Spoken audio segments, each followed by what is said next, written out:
Perkenalkan, nama saya Yulian. Baik, saya akan menjawab pertanyaan dari Raja.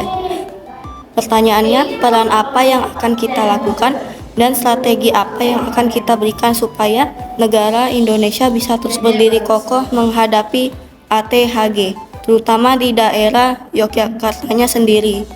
Jawabannya adalah strategi yang paling memungkinkan adalah dengan membenahi dalam bidang pendidikan. Dari pembenahan tersebut, warga dapat memiliki skill yang mumpuni untuk meningkatkan standar kehidupan, dan perlahan kemiskinan bahkan gizi buruk bisa teratasi. Baiklah, jadi saya akan menjawab pertanyaan dari Putri. Pertanyaannya adalah tantangan yang dialami Banten, yaitu kemiskinan dan pengangguran. Hal tersebut berdampak pada ekonomi dan lapangan pekerjaan.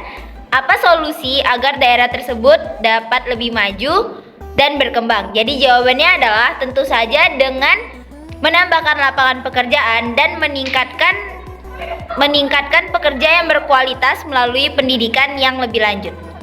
Baiklah, saya Dinda dari kelompok Jawa akan menjawab pertanyaan dari Lana, yaitu di salah satu tantangan Jawa Barat dikatakan bahwa terjadinya penyebaran populasi yang tidak merata dan mayoritas penduduk bersemayam di Jawa Barat sekitar 18%. Mengapa bisa demikian dan kenapa rata-rata penduduk menetap di daerah Jawa? Nah, jawabannya yaitu pertama, karena suku bangsa Jawa sendiri disebut sebagai suku bangsa yang mendominasi wilayah Indonesia. Berdasarkan data Badan Pusat Statistik atau BPS, dalam sensus penduduk 2010, jumlah populasi suku Jawa di Indonesia mencapai 95 juta jiwa. Angka ini mewakili 40,22% dari jumlah penduduk Indonesia. Namun, ketidakmerataan dalam penyebaran populasi juga menunjukkan bahwa terdapat ketimpangan pembangunan antara daerah perkotaan dan pedesaan di Jawa Barat. Beberapa daerah pedesaan mungkin menghadapi keterbatasan akses ke infrastruktur, layanan kesehatan, dan pendidikan yang memadai, sehingga kurang menarik bagi beberapa penduduk untuk menetap di sana. Faktor-faktor ini juga berkontribusi pada mayoritas penduduk yang berkumpul di daerah Jawa, terutama di daerah dengan pusat-pusat ekonomi yang kuat dan juga infrastruktur yang baik.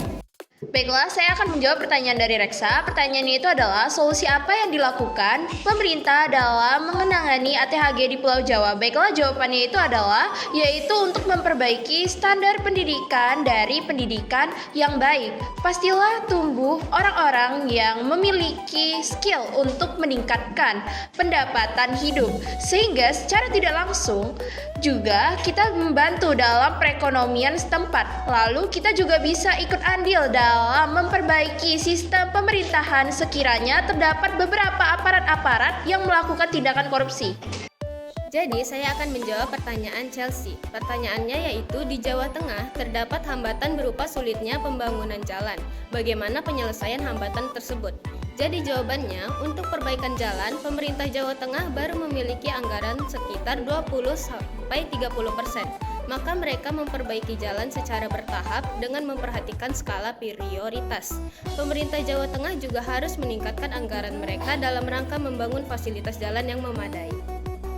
Baik, saya akan menjawab pertanyaan dari Aulia. Pertanyaannya adalah, di Jawa Tengah adanya ancaman berita hoaks yang merajalela. Sebutkan contoh berita hoaks yang merajalela tersebut. Jawabannya adalah bahaya vaksin COVID-19 pada organ jantung manusia. Yang kedua adalah korban pembacokan di Pati. Yang ketiga adalah Presiden Jokowi bebaskan pajak selama 120 tahun untuk warga negara asing yang tinggal di IKN. Yang keempat ada beredarnya sebuah akun WhatsApp yang mengatasnamakan wali kota Mobagu. Yang kelima ada akun WhatsApp yang mengatasnamakan Kapolres Salatiga.